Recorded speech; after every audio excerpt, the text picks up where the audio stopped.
Uau! Boa noite. Quero dizer antes de mais nada que eu estou muito feliz de estar aqui novamente com vocês. Depois de algum tempo, acho que fazem cerca de 4 anos que eu não tenho esse privilégio de visitar a Bethesda, uma igreja que eu aprendi a amar, de um pastor que se tornou um amigo especial, o pastor Ricardo Kapler. E como é legal estar aqui mais uma vez e ver o que Deus está fazendo, o que Deus está por fazer aqui entre vocês e também na cidade de Piracicaba.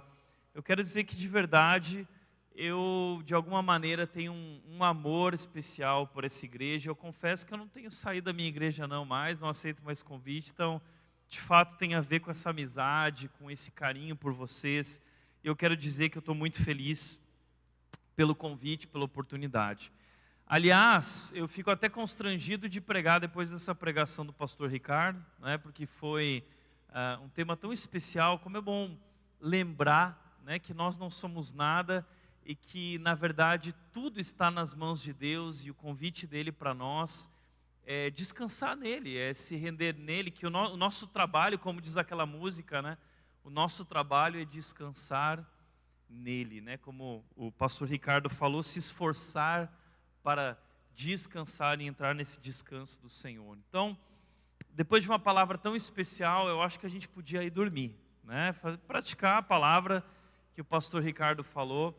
Mas eu quero, já que eu estou aqui e eu preciso fazer meu trabalho, eu quero dizer que eu quero me conectar a essa palavra, e eu quero de alguma maneira inspirar você, eu quero de alguma maneira encorajar você a sonhar com aquilo que Deus quer fazer na sua vida, com aquilo que Deus quer fazer nessa igreja. Eu quero te convidar a olhar para o futuro dessa igreja, para o futuro dessa cidade, e pensar, imaginar tudo aquilo que Deus pode fazer na vida de vocês e através da vida de vocês. Por isso o tema de hoje se chama Infinitamente Mais. Eu quero falar sobre isso. Essas duas palavras têm sido palavras importantes na minha vida. Se eu pudesse definir hoje o que Deus está fazendo, eu diria, infinitamente mais. Faz algumas semanas eu estava andando pela igreja e um casal me parou no meio da igreja, olhando para tudo que Deus estava fazendo lá. E esse casal virou para mim e disse: Tiago, o que se passa no seu coração? Porque a gente olha para tudo isso que Deus está fazendo e isso é inacreditável. Como você explica tudo isso? E eu lembrei desse versículo. Deus é capaz de fazer infinitamente mais do que nós pedimos, pensamos ou somos capazes até de imaginar. E essa é a obra dele, esse é o poder dele atuando através de nós. É sobre isso que eu quero falar hoje, porque eu acredito que o impacto de uma igreja na sua cidade está intimamente ligado à visão que essa igreja tem de Deus, de si mesma e da missão. Então o impacto que vocês têm, o impacto que vocês terão nessa cidade, está intimamente ligado com a visão que vocês têm de Deus, de vocês mesmos e da missão que Deus está colocando diante de vocês. Por isso, o meu convite hoje é um convite para que você amplie a sua visão.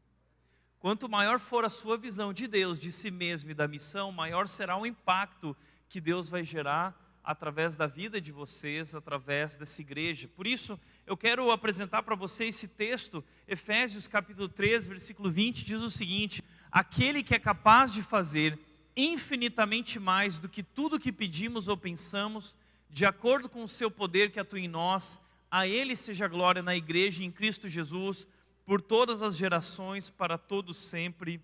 Amém. Como eu gosto desse texto. Aliás, como eu gosto da carta do apóstolo Paulo a essa igreja de Éfeso, porque eu diria o seguinte: se alguém falasse para mim, Tiago, você tem que pôr a Bíblia no lixo, mas você pode guardar um livro da Bíblia, eu não tenho dúvida que eu escolheria a carta de Paulo aos Efésios, porque eu acredito que ela é um resumo do Novo Testamento e ela é um resumo de toda a história bíblica, apresentando para nós os pontos mais importantes da nossa fé. Essa é uma carta linda e esse é um momento clímax da carta. O final do capítulo 13 é o final da oração de Paulo. Paulo ele está ali compartilhando, ele está ali descrevendo tudo aquilo que Deus fez, tudo aquilo que Deus estava fazendo, estava por fazer. E esse é o final, é o grande clímax, e é aqui que eu quero que a gente se concentre, para que a gente possa ampliar nossa visão em 3 áreas. Primeira área que eu quero te convidar a ampliar sua visão hoje é: amplie sua visão de Deus. Amplie sua visão de Deus. O texto diz: aquele que é capaz de fazer infinitamente mais do que tudo que pedimos ou pensamos. Deus é capaz de fazer infinitamente mais do que tudo que nós pedimos. Quais são os teus pedidos? O que hoje se passa na tua vida? O Ricardo falou aqui, o pastor Ricardo falou sobre problemas. Todos nós temos problemas. Todos nós temos dificuldades. Todos nós temos lutas. A Bíblia diz que nós somos chamados a colocar diante de Deus os nossos problemas. A Bíblia diz: não fiquem ansiosos por nada, mas em tudo apresentem os seus pedidos a Deus. Você já teve essa impressão de que muitas vezes nós nos aproximamos de Deus com algum pedido, mas a impressão que nós temos é que aquele pedido é impossível. A gente já chega duvidando, como o Tiago diz, né? Aquele que tem fé, quando pedir a Deus, peça sem duvidar. Porque muitas vezes nós pedimos duvidando, porque a impressão que nós temos é que aquilo lá, de duas uma, Deus talvez até tenha poder para fazer, mas eu não sei se Deus realmente se importa com a minha vida. Agora o que esse texto está falando, e nos encorajando a entender sobre nosso Deus, é que Ele é capaz de fazer infinitamente mais do que tudo que nós pedimos, e tudo que nós pensamos, e tudo que nós planejamos, e tudo que nós sonhamos. E eu confesso, eu tenho vivido exatamente isso na minha vida. Isso não tem nada a ver comigo, é tudo sobre Ele. E quando a gente está falando sobre isso, ampliar nossa visão de Deus, a gente precisa entender o contexto por trás de tudo isso. Por que Paulo está dizendo isso e como essa igreja está recebendo isso, porque há uma história aqui. Em primeiro lugar, a história do apóstolo Paulo. Quem era o apóstolo Paulo? O apóstolo Paulo foi o maior matador de cristãos daquele momento, daquela história, daquele período. Era um homem que era contra o cristianismo, um fariseu que perseguia cristãos, prendia cristãos, apedrejava cristãos, matava cristãos. O homem que está escrevendo esse texto foi um dos maiores perseguidores da igreja. Mas um dia Deus encontrou esse homem e fez uma obra na vida dele. E o maior matador de cristãos daquele momento, o nome que todo cristão tinha medo, tanto que quando Paulo se converteu, ninguém queria ter parte com ele, as pessoas duvidaram, achavam que ele era um espião, todo mundo tinha medo de Paulo. O maior matador de cristãos se tornou o maior missionário cristão de todos os tempos. Escreveu a maior parte das cartas do Novo Testamento. Nós constantemente estamos pregando a respeito daquilo que Deus falou através da vida de Paulo. Qual era humanamente a chance de um homem como Paulo se tornar um dos maiores líderes cristãos de todos os tempos? Era impossível. Mas Deus é capaz de fazer infinitamente mais do que tudo que nós pedimos, pensamos, planejamos, sonhamos. Talvez você olhe para o teu marido e diz: é impossível, meu marido é um homem frio, ele não quer saber de Deus. Entenda uma coisa, se Deus transformou a vida de Paulo, Deus pode transformar a vida do teu marido, Deus pode transformar a vida da tua esposa, Deus pode transformar a vida do teu filho que está distante, que não quer saber de Deus, que não quer saber de igreja. Deus é capaz de fazer infinitamente mais. Deus fez na vida de Paulo. Não importa o que você está vivendo, não importa o que você está passando. Agora, mais do que isso, eu quero que vocês ampliem a visão de vocês, porque Deus fez algo muito especial na cidade de Éfeso, algo grandioso. E talvez você nunca teve uma ideia, uma perspectiva dessa grande cidade. Éfeso era simplesmente uma das maiores cidades do mundo antigo. Era uma cidade gigante, uma cidade portuária. Era um lugar onde os turistas vinham para conhecer, porque era uma cidade muito rica. Tinham vários monumentos lá. Deixa eu mostrar um pouco da cidade de Éfeso para você. Em primeiro lugar, lá em Éfeso havia a Biblioteca de Celso. Todos os títulos da filosofia, todo o conteúdo histórico escrito até esse momento da história em que Paulo está escrevendo a carta aos Efésios, estava ali na Biblioteca de Celso. Uma biblioteca gigante, homens estudiosos de todos os lugares do mundo vinham para Éfeso porque vinham em busca de conhecimento. Além disso, havia também em Éfeso, tá? Para quem gosta de estudar, a Biblioteca de Celso, mas para quem gosta de comprar, havia um shopping. O primeiro shopping da história, o primeiro Iguatemi da história, foi na cidade de Éfeso. Eles criaram um grande centro comercial, e ali os comerciantes vinham e vendiam os seus produtos. Os comerciantes vinham de várias cidades e regiões daquelas proximidades, ou de toda a Ásia Menor. E ali havia esse grande comércio. E esse grande comércio também vendia ali miniaturas dos monumentos da cidade, como o monumento do templo da deusa Diana, que eu vou mostrar daqui a pouco para vocês. Agora, havia também uma avenida, havia tipo uma avenida paulista, lá na cidade de Éfeso, que cruzava o mar, da ponta do mar da cidade, até um teatro. Essa era uma grande avenida, muito larga, que era feita de pedras brancas e ladeada por colunas de mármore.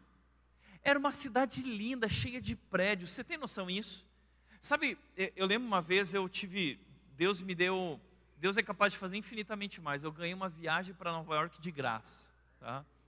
E aí eu não sabia o que fazer em Nova York. Quando eu perguntei para uma pessoa que já tinha ido, eu falei assim: o que eu faço quando eu chegar em Nova York? Essa pessoa virou para mim e falou assim: quando você chegar em Nova York, olha para cima e curte. E foi exatamente isso. Olhei para cima, porque são prédios maravilhosos, suntuosos. A cidade de Éfeso era assim. Uma cidade lotada de prédios grandiosos, estruturas lindas. Era olhar para cima e curtir. Essa era a cidade de Éfeso.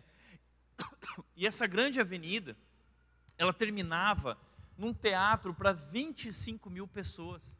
Imagina isso. Um teatro naquele período, 2.000 pessoas, há 2.000 anos atrás. Um teatro para 25 mil pessoas. Nós não temos teatros assim nem hoje. A cidade de Éfeso é uma cidade muito rica. Era uma cidade poderosa. Era uma cidade estratégica para o Evangelho. Paulo sabia disso. E aí, havia na cidade de Éfeso também uma das 7 maravilhas do mundo antigo. O templo da deusa Diana. A deusa Diana era adorada em muitas regiões naquele período. Era uma deusa da fertilidade, da prosperidade. Então as pessoas vinham do mundo inteiro, porque primeiro elas queriam o favor da deusa Diana. Então elas tinham que ir lá adorar, prestar culto à deusa Diana.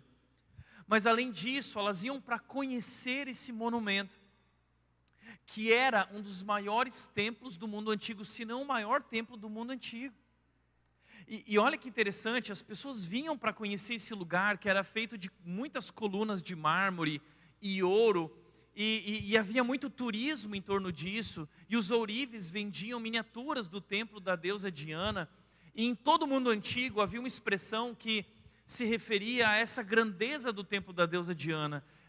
Quando você chegava na cidade de Éfeso, os guias turísticos, eles falavam, não, porque esse templo ele tem largura tal, profundidade tal, altura tal. Então eles apresentavam isso e todo mundo ficava maravilhado.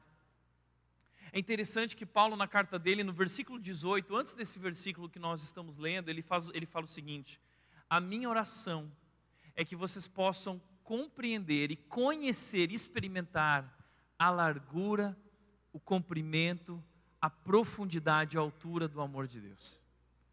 Ele está mostrando para nós, Paulo está mostrando para nós que o nosso Deus, o amor do nosso Deus, o poder do nosso Deus não se compara à grandeza, à majestade da cidade de Éfeso ou do templo da deusa Diana. Nós estamos falando de algo maior, nós estamos falando de algo que nós não somos capazes de mensurar.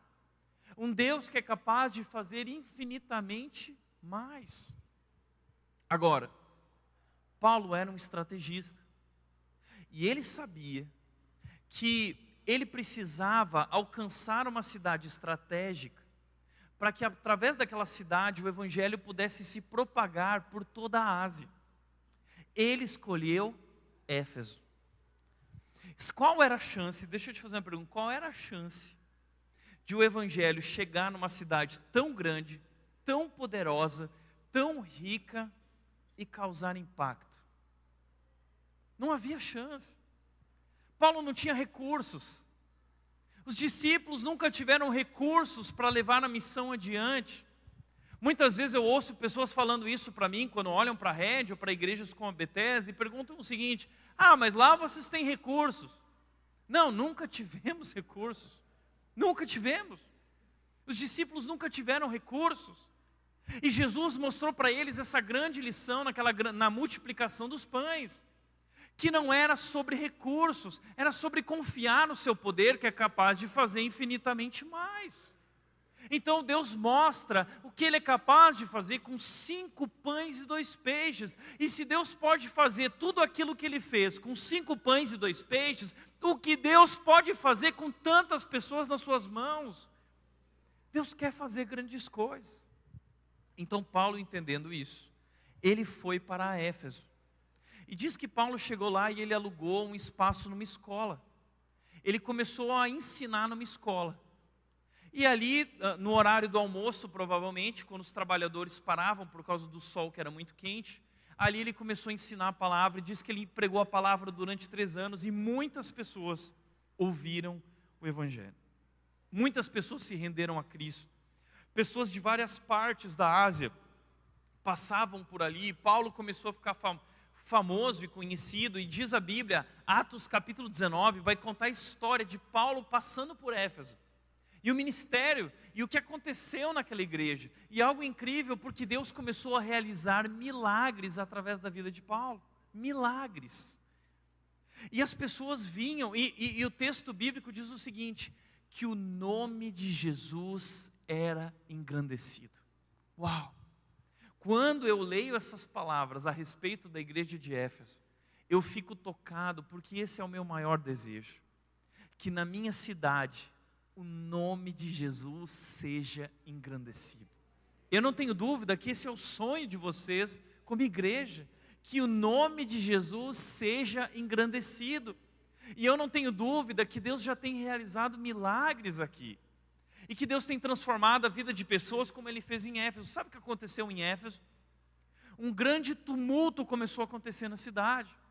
Eram tantas pessoas se convertendo, que em um determinado momento, as pessoas marcaram um momento na praça pública, em que as pessoas abandonaram o ocultismo, abandonaram a adoração à deusa Diana, abandonaram esses deuses e se renderam ao único e verdadeiro Deus. E diz a Bíblia, Atos 19, diz que eles trouxeram seus objetos de culto, seus livros e amuletos relacionados ao ocultismo, e eles queimaram em praça pública. Você consegue imaginar isso? Uma multidão se rendendo a Cristo, rendendo todos os seus objetos e ídolos. Isso começou a provocar uma grande confusão naquela cidade. De tal forma que o comércio da cidade começou a ser afetado, porque ninguém mais comprava as miniaturas do templo da deusa Diana. E aí o sindicato dos comerciantes e um homem chamado Demétrio ficaram indignados e eles quiseram ir contra os cristãos. E eles começaram a perseguir os cristãos, levaram os discípulos de Paulo até aquele grande teatro lotado de pessoas. Eles queriam matar os discípulos porque eles estavam provocando um grande impacto naquela cidade. O que o evangelho pode fazer? Paulo teve que sair de Éfeso, mas ali em Éfeso uma grande igreja surgiu. Uma igreja poderosa, uma igreja famosa, uma igreja que vai ser lembrada lá em Apocalipse capítulo 2, uma igreja de grandes obras, onde Deus fez grandes coisas.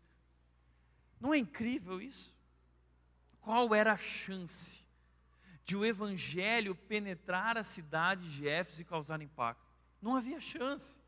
Mas como diz o texto, aquele que é capaz de fazer infinitamente mais do que tudo que nós pedimos ou pensamos. Gente, eu lembro quando eu cheguei em Indaiatuba, cerca de 10, 11 anos atrás, 2012. Nossa igreja começou com um grupo de 30 pessoas. Não tínhamos dinheiro para nada, mas tínhamos um sonho. Nosso sonho é que o nome de Jesus fosse engrandecido. E um irmão decidiu abrir sua garagem. E nós começamos a nossa igreja na garagem de uma pessoa. A gente não tinha dinheiro para comprar cadeira, não tinha mesa. Então, ao lado da casa do irmão tinha um bar. Nós pedimos as mesas e cadeiras emprestadas para o bar. Então, a rede começou com cadeiras da Brahma. Mesa da Brahma, igreja contemporânea, né? Mas não tínhamos dinheiro para nada. E a minha pergunta para você é a seguinte: como Deus pode transformar uma igreja em 10 anos de 30 pessoas para hoje mais de 4.500, quase 5 mil pessoas? Qual é a chance? Não há. É porque é Deus quem age e Ele é capaz de fazer infinitamente mais. E muitos pastores chegam e falam assim para mim: Tiago, mas qual é o segredo? Qual é o segredo? Porque a gente também quer chegar lá. Qual é a estratégia de crescimento? Não tem estratégia de crescimento, não tem segredo. Sabe qual é o segredo?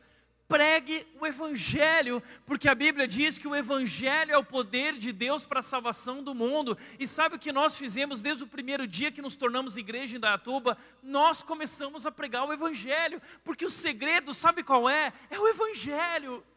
O Evangelho é o poder de Deus. Nós temos todas as ferramentas em nossas mãos para causar impacto nessa cidade de Piracicaba. Nós temos o Evangelho, nós temos a Palavra de Deus, nós temos o Espírito Santo. Nós não precisamos de mais nada. Esse é o segredo. Esse é o segredo.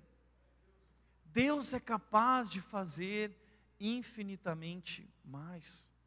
Eu teria tantas histórias para contar do que Deus está fazendo. Hoje, eu não gosto de contar essas histórias, mas eu estou em casa aqui com o Ricardo, e ele pediu: encoraje a igreja.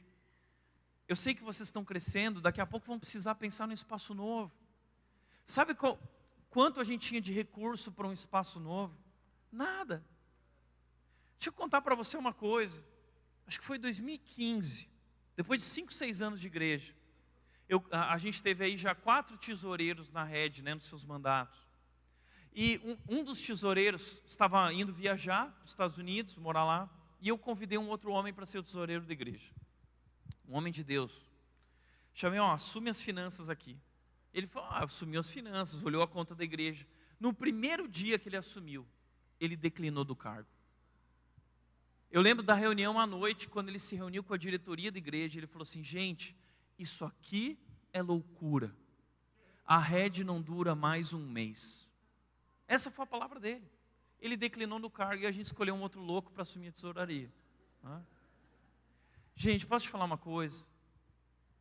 Não, eu não estou falando isso com orgulho, mas eu estou falando para mostrar que Deus é capaz de fazer infinitamente mais, tá? Deixa eu te falar uma coisa. Se calcular o terreno onde nós estamos construindo hoje, se calcular o prédio e tudo que vai lá dentro, é em torno de 15 milhões. O preço do novo prédio da Red que fica pronto em novembro. Nós não tínhamos dinheiro nenhum. Sabe quem está botando a maior parte desse dinheiro? O Deco, jogador do Barcelona. Lembra aquele jogador? Fluminense. Fluminense. Deus é capaz de fazer infinitamente mais do que tudo que nós pedimos ou pensamos. É incrível isso. Eu lembro da história da Nauzira, aquela missionária.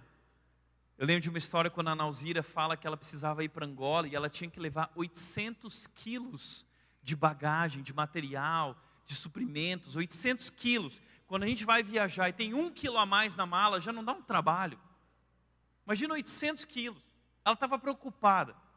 E ela preocupada, parada na fila para passar 800 quilos de bagagem. Quando um homem chega para ela e fala o seguinte: olha, você está indo para Angola? Ela falou: tô. Você poderia levar uma encomenda para mim? Imagina o que se passou na mente dela. Falou assim, não. E ela falou: que é mais uma coisinha para quem já tem tanta coisa, né? Eu levo. Então esse homem tirou um envelope. E ele falou: olha, eu sou o cônsul da Angola. Eu gostaria que você levasse isso lá para uma das autoridades que vai te encontrar no aeroporto. Mas eu estou sentindo que você está muito preocupada, muito ansiosa. Por quê? E aí ela falou: é porque eu estou levando 800 quilos para Angola. Ele falou: não, então é o seguinte, não se preocupe. Os meus homens, meus soldados vão pegar tudo isso e vão colocar dentro do avião para você e vão cuidar de tudo. Você vem para a sala VIP junto comigo. E levou ela para a sala VIP. Não é uma história incrível isso? Diz que quando ela estava indo para Angola, havia uma escala num outro país. Só que lá, naquele aeroporto, eles tinham que trocar de avião. E nessa troca de avião, o pessoal tinha que tirar os 800 quilos, elas já tinham combinado com uma turma que ia fazer isso, e colocar os 800 quilos no outro avião. Uma turma veio, tirou tudo, botou tudo na pista. Quando eles estavam colocando tudo, de repente entrou um general no avião indo para Angola. E as autoridades falaram: a partir de agora nada mais entra no avião. E mais de 400, 500 quilos tinha ficado na pista. E o avião da Nauzira decolou junto com ela. E diz que a Nauzira, missionária, ficou olhando pela janelinha, aqueles 500 quilos lá embaixo, na pista. E ela fez uma oração que marca a minha vida e meu ministério hoje. A oração que a Nauzira fez foi a seguinte: ela olhou para tudo aquilo e falou assim: Deus, eu quero ver como o Senhor vai sair dessa. É exatamente isso. Sabe, tem sido especial ver isso. Deus, eu quero ver como o Senhor vai sair dessa. E eu tenho percebido como eu sou incrédulo. Como eu sou incrédulo, porque Deus tem feito na minha vida, na nossa história como igreja, infinitamente mais do que tudo que nós podíamos pensar ou imaginar. Então, primeira coisa, amplie sua visão de Deus. Amplie sua visão de Deus. Mas em segundo lugar, o texto diz: de acordo com o seu poder que atua em nós. E aí eu quero te dizer o seguinte: amplie sua visão de si mesmo. Amplie sua visão de si mesmo. E aqui, não é papo de autoajuda, como o pastor Ricardo falou, não é papo de coach, nada contra coach, mas não é papo de coach, tá? Eu não estou querendo dizer que você é especial. Eu não estou querendo dizer que você é incrível, não é isso, tá? Pelo contrário, eu quero dizer o seguinte: você não presta, tá? E não fica chateado comigo, porque a Bíblia diz isso: não há um justo sequer, todos pecaram, todo mundo é ruim. Ou seja, nós não somos em si mesmos especiais, mas há um poder especial que atua em nós e atua através de nós. E é isso que nos torna especiais. Lembra o que Paulo disse em 2 Coríntios 4:4, que ele disse: mas temos esse tesouro em vasos de barro. Nós temos esse poder atuando em nós em vasos de barro, vasos frágeis. E Paulo diz, para mostrar que esse poder que a tudo excede, provém de Deus e não de nós. E é por isso que eu quero te dizer, amplie sua visão de si mesmo. E do que Deus pode fazer na sua vida e através da sua vida. Não porque você é alguém incrível, mas porque o poder dele é extraordinário. E aí eu quero te dizer uma coisa de cara. Eu sou exatamente aquele cara improvável, que seria impossível Deus usar em qualquer área. Eu sou improvável. Eu lembro que, primeiro que eu nasci no Rio Grande do Sul. Eu sou gaúcho, nasci numa cidade lá, Colorado, né?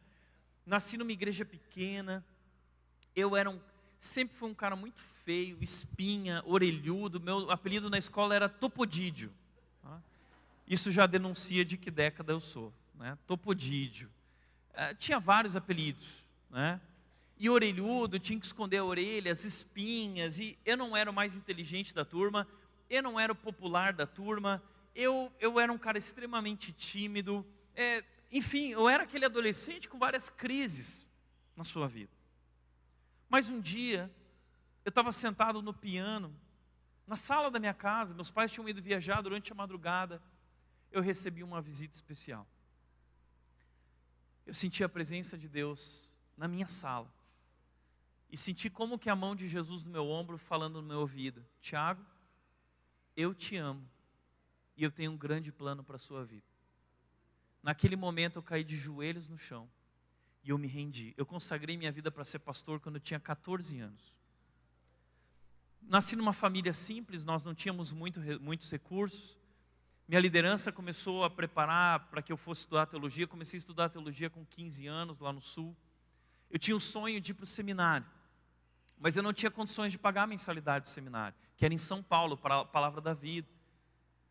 E aí eu coloquei diante de Deus, dizendo: Deus, se for da tua vontade, me ajuda a pagar a mensalidade, me ajuda a levantar mantenedores. Deus me ajudou a levantar, através do pessoal da igreja, 13 mantenedores para pagar a mensalidade no Palavra da Vida. Eu lembro de momentos que eu não tinha dinheiro para comer um lanche na rodoviária para ir para o ministério que eu tinha que trabalhar no final de semana. Tudo foi muito puxado, foi muito difícil. Eu lembro que quando eu cheguei em Vinhedo, ministério onde eu trabalhei durante 11 anos, eu lembro que no meu primeiro ano de ministério, eu comecei a atuar com os pré-adolescentes, e no final lá do primeiro ano, e depois de alguns anos também, os pais fizeram uma reunião. Sabe qual era o motivo da reunião? O motivo da reunião é: queremos outro pastor para os nossos filhos. Eu vivi uma crise, sabe aquela dor de barriga? As pessoas se reunindo para falar mal de você, e elas queriam um outro pastor. Chamaram o pastor de igreja, liderança. Passei por isso. Porque não era aquele líder que as pessoas olhavam e falavam: uau, que líder. Pelo contrário. No Palavra da Vida existiu o prêmio estudo, existiu o prêmio vida, existiu o prêmio ministério. Eu não ganhei prêmio nenhum. Eu nunca me destaquei. Nunca nada. No Ministério de Vinhedo queriam me tirar. Fiquei 11 anos lá, porque é Deus quem decide, né?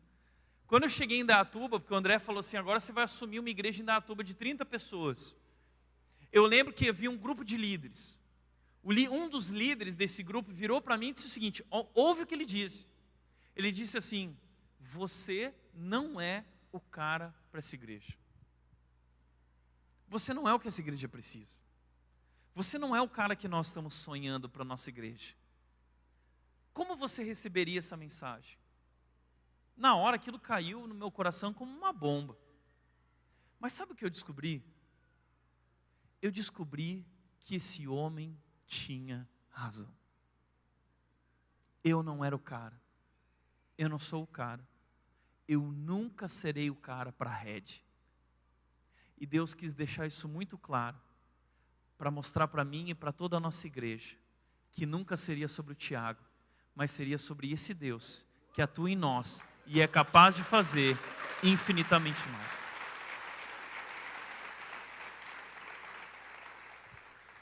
Está entendendo isso? Deus escolhe os improváveis, porque os improváveis, a nossa fraqueza, é o palco perfeito para Deus mostrar a grandeza dEle, o poder dEle. Então Deus escolhe os fracos porque Ele quer mostrar quão grande e poderoso Ele é, o que Ele é capaz de fazer. Foi por isso que Ele escolheu Davi, foi por isso que Ele escolheu Moisés, foi por isso que Ele escolheu esses homens, esses nazireus, esses galileus, os discípulos de Jesus, que não eram escolhidos, que não eram privilegiados. Está entendendo? Deus escolheu pessoas assim para mostrar a grandeza dEle. O seu poder atua em nós, e o seu poder atuando em nós é capaz de fazer infinitamente mais. Não é sobre tua capacidade, não é sobre tua eloquência, não é sobre teu carisma, não é nem sobre teu conhecimento bíblico, é sobre o poder dEle que atua através da tua vida. É sobre isso. Então, a primeira coisa que eu quero te chamar a atenção é que a primeira e maior obra que Deus deseja fazer é em você.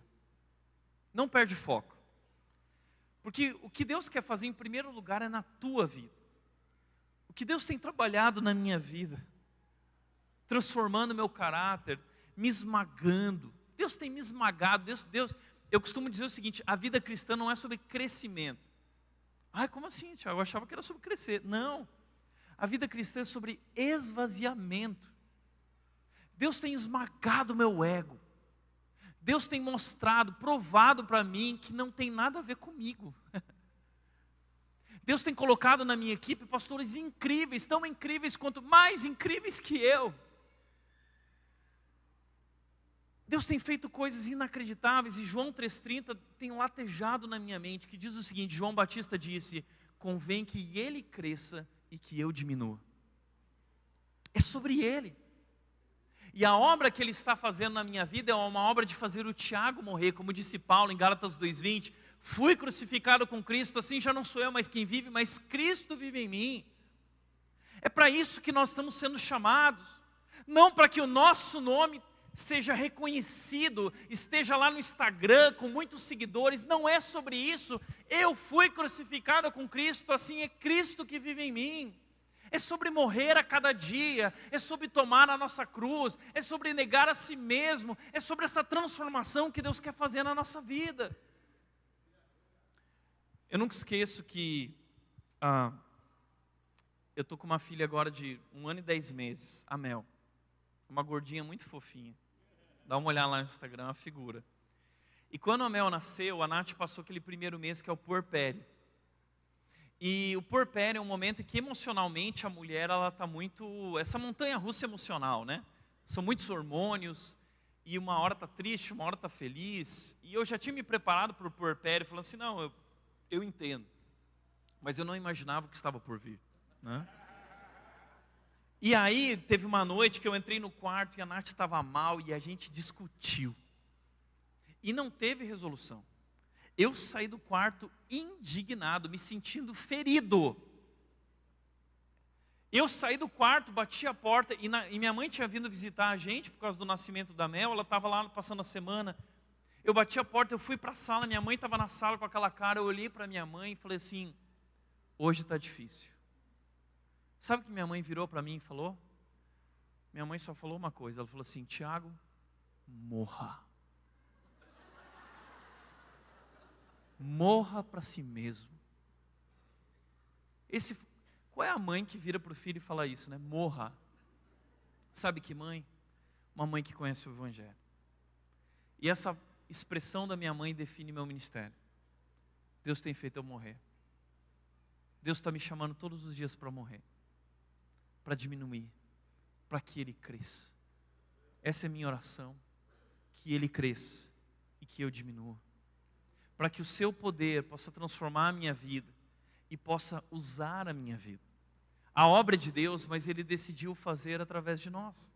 Como o pastor Ricardo falou aqui, a obra é de Deus, esse projeto é de Deus, mas Ele decidiu nos usar. E Ele disse para os seus discípulos, empoderando eles e falando o seguinte, vocês farão obras maiores que as que eu fiz.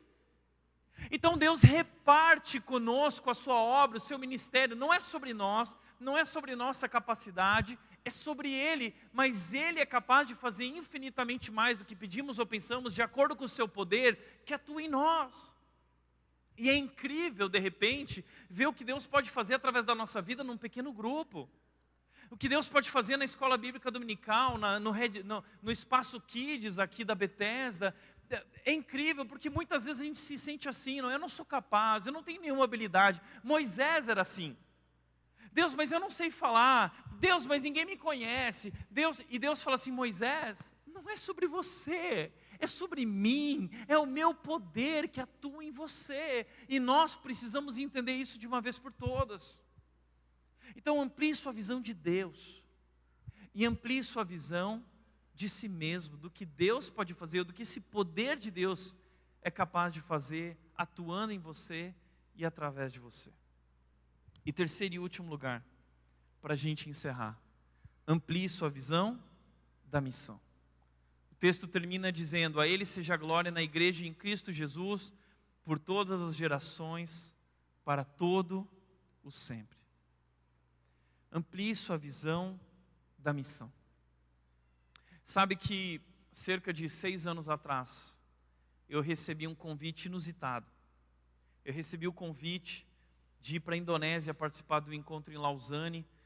Eu sou fã do Billy Graham, do John Stott, muito fã. E quem criou Lausanne foi o Billy Graham, foi o John Stott. Eles reuniram lá líderes de 130 países do mundo. E recebi o convite para estar lá. E foi algo incrível. Imagina isso, na Indonésia, em Jakarta, você entrar num lugar onde as pessoas estão 130 países representados. Gente de todas as raças, de todas as tribos, de todos os povos, de todas as línguas, cantando em uma só voz ao único e verdadeiro Deus. Ali eu tive uma experiência do céu, foi maravilhoso. Mas eu lembro que eu cheguei lá em Jakarta, querendo assim, não, porque eu vou falar do que Deus está fazendo em Indaiatuba. E lá foi um chá de humildade, porque de repente eu comecei a ouvir o que Deus estava fazendo ao redor do mundo. E foi tão interessante, porque a gente tem essa impressão de que a Bíblia é um livro que, óbvio, a Bíblia é um livro completo. Não podemos mais acrescentar mais nada à Bíblia. Mas isso nos gera uma falsa ideia de que a história de Deus acabou. A Bíblia é um livro completo, mas a história de Deus continua sendo escrita, nos dias de hoje. E quando eu cheguei em Jakarta, foi isso que eu descobri, que a história de Deus continua sendo escrita. E que histórias como aquelas que nós lemos na Bíblia, estão acontecendo hoje, em países ao redor do mundo. Foi isso que eu descobri quando de repente do meu lado, um jovem angolano virou para mim e contou a história dele para quem estava ali. Olha, eu nasci na Angola, meus pais foram assassinados durante a Guerra Civil, fui criado no meio do exército americano, lá eu conheci Jesus através daqueles americanos, e eu recebi o chamado para ser pastor, e eu estou criando uma grande igreja na Angola, que a nossa missão é sarar as feridas do povo africano. E ali eu comecei a diminuir. Acho que eu não vou contar a minha história, então. De repente, do lado, uma menina. Eu sou do Sudão, do Paquistão, alguma coisa assim. E essa menina jovem, 25 anos, uma menina bonita, essa menina falou o seguinte, eu era muçulmana, eu encontrei uma página da Bíblia, conheci Jesus, me converti e comecei a pregar Jesus para os meus amigos, para a minha família. Minha família chamou a polícia e eu fui presa. Eu fiquei 30 dias numa solitária. Mas naquela solitária, Jesus foi me visitar. E Ele disse que Ele vai usar a minha vida para alcançar o meu povo. Essa menina hoje é uma missionária no Islã. E de repente veio os chineses. E os chineses começaram a falar do que Deus estava fazendo na China, e as igrejas explodindo na China. De repente um homem da Coreia do Norte, ele nem tinha o nome dele no crachá, porque ele não poderia revelar o nome dele. Ele falou, Deus está fazendo grandes coisas na Coreia do Norte, onde o evangelho não pode ser pregado. Aí uma mulher se levantou e falou assim, no Egito, sabe o que Deus está fazendo no Egito? E aí ela contou, e você pode ir lá no YouTube ver isso. Ela falou o seguinte, 25 cristãos foram assassinados pelo islamismo lá no Egito. O pessoal do islamismo queria dar um recado para o povo cristão. Então eles pegaram 25 cristãos, porque o Egito também é proibido o evangelho, e mataram esses 25 cristãos. Está lá no YouTube. E aí eles mataram esses 25 cristãos na beira do mar. E o sangue desses 25 cristãos deixou o mar vermelho. E no vídeo do YouTube que está lá, aparece assim, ó, um recado de sangue ao povo da cruz. Essa mulher disse, quando esses 25 homens morreram, o evangelho explodiu no Egito. Explodiu. Igrejas estão nascendo no Egito. Deus está fazendo grandes coisas no Egito. E então eu fui descobrir que aquela história que nós lemos no passado, lembra quando a gente lê Hebreus 11?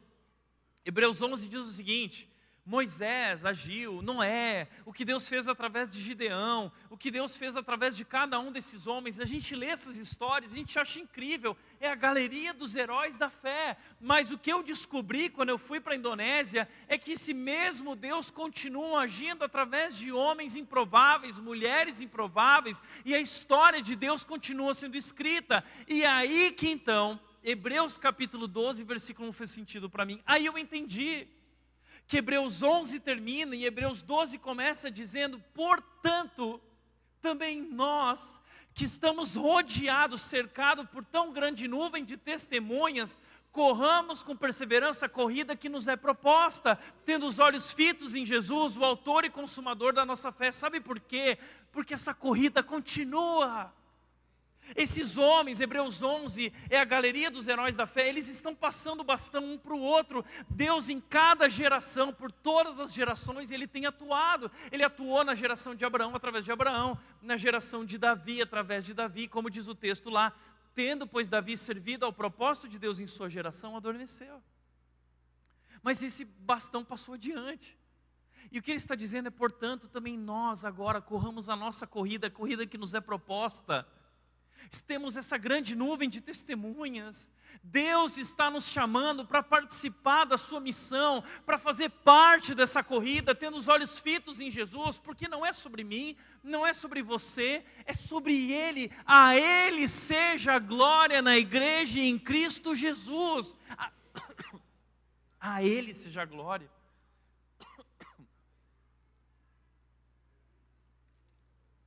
Não é sobre mim. Não é sobre você, não é nem sobre a Bethesda, não é sobre a Rede, é sobre Ele. A Ele seja a glória na igreja e em Cristo Jesus. E eu lembro quando eu estava voltando da Indonésia, um parênteses, esse Deus que é capaz de fazer infinitamente mais. Eu sou surfista, e o meu maior sonho de vida era surfar na Indonésia. As melhores ondas esquerdas do mundo. E eu tive a oportunidade de passar uma semana em Bali, de graça, porque Deus abençoou, surfando aquelas ondas. E quando eu estava voltando, depois de toda aquela experiência fantástica, divina, com aqueles 130 pessoas, representantes, líderes, depois desse tempo em Bali, eu estava voltando naquele avião, eram 38 horas de volta, e eu fiquei pensando o seguinte: que Deus é esse? Que poder é esse? O que eu estou fazendo aqui? Eu não tinha nada para oferecer. Mas Deus é capaz de fazer infinitamente mais do que tudo que nós pedimos ou pensamos. E foi lá, também inspirado pela Nauzira, que eu aprendi a fazer a oração mais importante da minha vida. Sabe qual é a oração?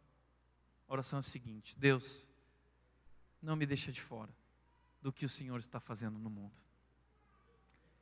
E eu quero encorajar vocês a fazer essa oração como igreja. Deus, não nos deixe de fora do que o Senhor está fazendo no Brasil, em Piracicaba e no mundo. Eu quero dizer que Deus quer fazer grandes coisas nessa igreja e através da vida de vocês. Eu sei que o pastor Ricardo tem falado sobre essas metas, esses objetivos. Eu posso falar algo? São metas pequenas. Deus é capaz de fazer infinitamente mais do que vocês têm sonhado, do que vocês têm planejado.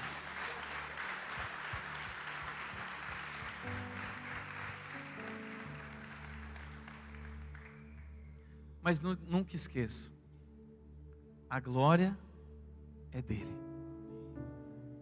Convém que ele cresça e a gente diminua. Não é sobre mim, não é sobre você, essa história é sobre Ele. Tudo sobre Jesus, o nosso Salvador, o nosso Senhor. Ele é digno, Ele abriu mão de sua riqueza celestial e Ele deu a vida por nós naquela cruz. E Ele nos convida agora a fazer parte de sua família e fazer parte do seu reino sobre a terra. E Ele nos escolheu agora para sermos esses missionários. Nós somos enviados para falar sobre o seu amor. E assim como Paulo está dizendo, a minha oração, ele disse, que vocês possam compreender a largura, a altura, o comprimento, a profundidade. Essa é minha oração, que vocês como igreja, que essa cidade de Piracicaba possa entender a largura, a altura, a profundidade desse amor, desse poder, desse Deus maravilhoso que nós servimos, o único e verdadeiro Deus, que o nome dele seja engrandecido, que isso que foi falado por Éfeso possa ser falado em Piracicaba, em Indaiatuba. O nome de Jesus foi engrandecido, o nome de Jesus era engrandecido, que seja assim, amém? Que o nome de Jesus seja engrandecido através dessa igreja. Feche teus olhos.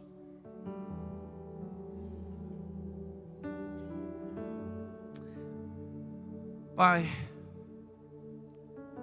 nos ajuda a não esquecer quem o Senhor é, quão poderoso, quão grandioso, quão soberano o Senhor é. Nos ajuda, Deus, a entender que o mesmo Deus que agiu no passado, fazendo coisas grandiosas, é o Deus que continua agindo hoje. Que nós possamos crer, que nós possamos nos render, que nós possamos ser instrumentos na Tua mão. Assim como o Senhor fez milagres em Éfeso, que o Senhor faça milagres em Piracicaba, que o Senhor faça milagres em nossas vidas. Mas que acima de tudo, Deus, o nome de Jesus seja engrandecido. É tudo sobre o Senhor. Nós queremos render toda a glória a Ti. Todos os planos dessa igreja, cada membro dessa igreja, cada meta, que cada real, que cada dinheiro que é alcançado, que é investido, que tudo isso, Deus, aponte para Ti. Nós queremos usar todos os nossos recursos, tudo que temos e somos, nós colocamos, Deus, apontados na direção da Tua glória, para que o mundo possa conhecer a Ti. Assim nós oramos, Deus, e nos rendemos. Assim eu oro por essa igreja, por essa conferência. Deus, que de fato sementes tenham sido plantadas, que possam frutificar. Que a partir daqui, Deus, esse povo possa marchar juntos com coragem, entendendo que a batalha é do Senhor, como o pastor Ricardo pregou hoje aqui, falando de Josafá, a batalha é sua, e que esse povo marche como igreja sobre essa cidade, que muitas vidas sejam alcançadas. Pai, essa é a minha oração, essa é a nossa oração, em nome de Jesus, amém. Amém.